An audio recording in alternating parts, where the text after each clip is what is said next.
everywhere. Want to stop? No, we're okay. Right, we're in.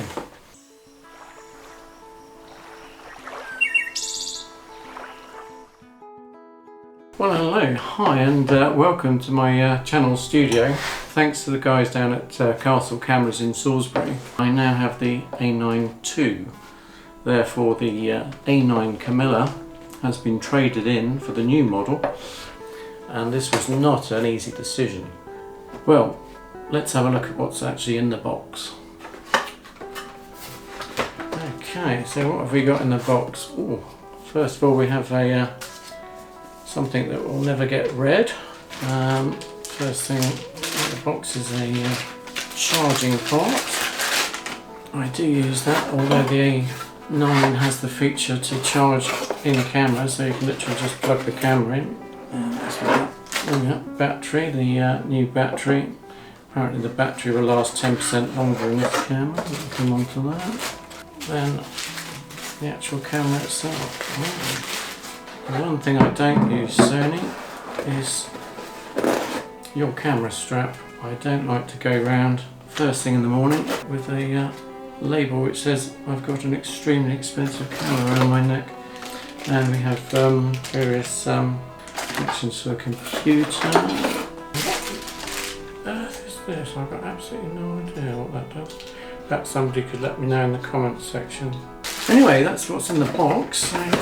Okay, so let's talk about the specs for this new camera. Firstly, it's the same 24 megapixel full frame CMOS sensor, same as the A9, except for a few extra little tweaks. It also has an ultrasonic cleaner, which is not an inbuilt vacuum cleaner, although that would be useful. It's actually just a vibration device that shakes the sensor up and down and removes any dust particles.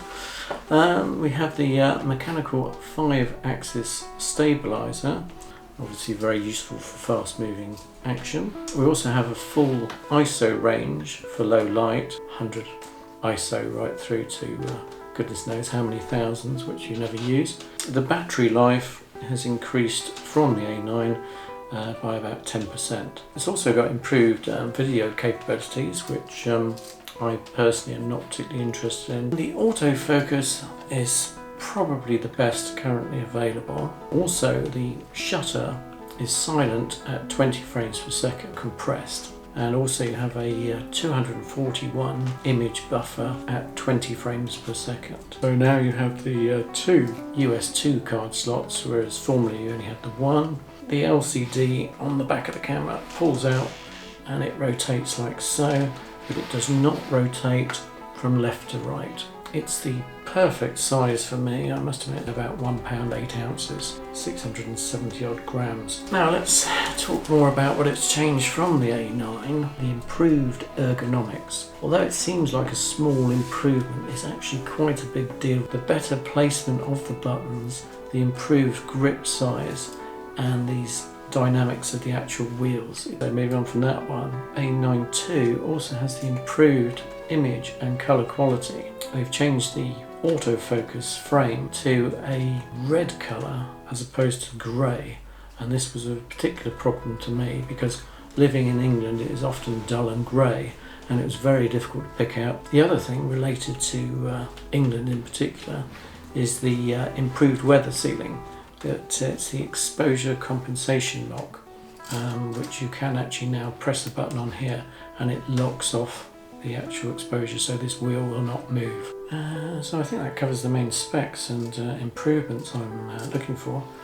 We will see if I'm disappointed and whether I've wasted my money swapping from the A9. Watch this space. I know small improvements can make huge differences. Over the next few weeks I'll be putting the camera to test and see if it was worth it. So as with all photographers, we're never totally satisfied, we never have enough with a new camera.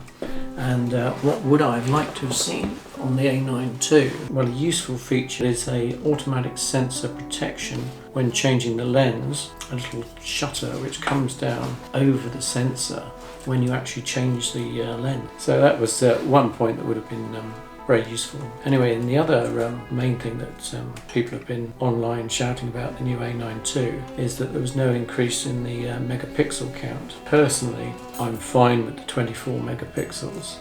To sum up, over the next 3 months we will see, Camilla and I will go out and about, and we will see if there are any noticeable changes or significant improvements in my wildlife photography.